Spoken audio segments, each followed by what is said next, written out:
हिंदू शास्त्र में हर एकादशी भगवान विष्णु को समर्पित की जाती है।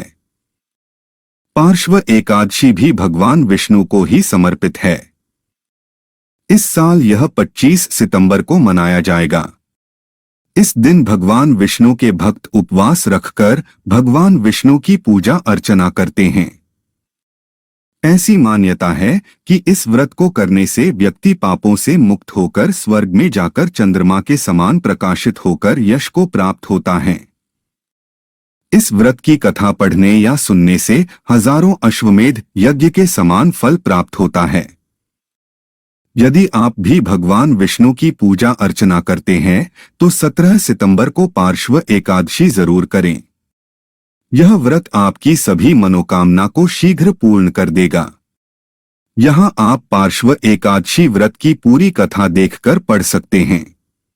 शास्त्र के अनुसार जब युधिष्ठिर ने भगवान श्री कृष्ण से कहा कि हे प्रभु आप मुझे पापों को नष्ट करने वाला कोई कथा सुनाएं, तब भगवान श्री कृष्ण ने कहा, हे राजन, मैं तुम्हें एक ऐसी कथा सुनाता हूँ जिसको सुनने या पढ़ने से व्यक्ति के पाप क्षण भर में नष्ट हो जाते हैं। तब उन्होंने कथा सुनाया। त्रेतायुग युग में बलि नाम का एक दैत्य राजा था। वह भगवान श्री कृष्ण का परम भक्त था। बलि हमेशा कई प्रकार के वेद सूक्तों से भगवान श्री कृष्ण की पूजा अर्चना किया करता था। वह हमेशा ब्राह्मणों का पूजन और बड़े बड़े यज्ञ किया करता था। लेकिन इंद्र से दुश्मनी होने के कारण उसने इंद्रलोक तथा सभी देवताओं को जीत लिया था। इस कारण से सभी देवता नाराज होकर भगवान के पास आए।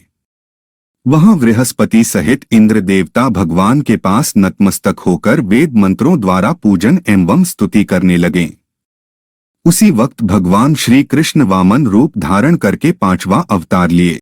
भगवान श्री कृष्ण ने अपने इस रूप के तेज से राजा बलि को जीत लिया। तब यह बात सुनकर राजा युधिष्ठिर भगवान श्री कृष्ण से बोले, हे जनार्दन, आपने वामन रूप धारण करके महाबली दायित्व को किस प्रकार जीत लिया? तब भगवान श्री कृष्ण कहें कि मैंने राजा बलि से वामन रूप धारण कर 3 पग भूमि की याचना की। तब राजा बलि ब्राह्मण की तुच्छ याचना समझकर इस वचन को पूरा करने के लिए तैयार हो गया। यह देख भगवान श्री कृष्ण ने त्रिविक्रम रूप को बढ़ाकर भूलोक में पद, भुवर लोक में जंघा, स्वर्गलोक में कमर, महत लोक में पेट, जनलोक में हृदय, यमलोक में कंठ की स्थापना कर दिया।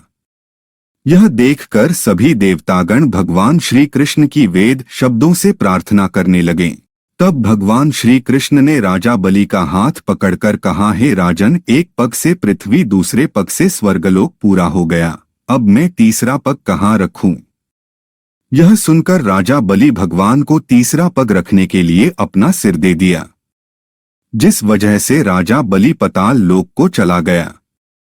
बाद में विनती और प्रार्थना कर राजा बलि ने देवताओं से क्षमा मांगी। यह देखकर भगवान श्री कृष्ण प्रसन्न होकर उसे वचन दिए कि मैं सदैव तुम्हारे पास ही रहूंगा।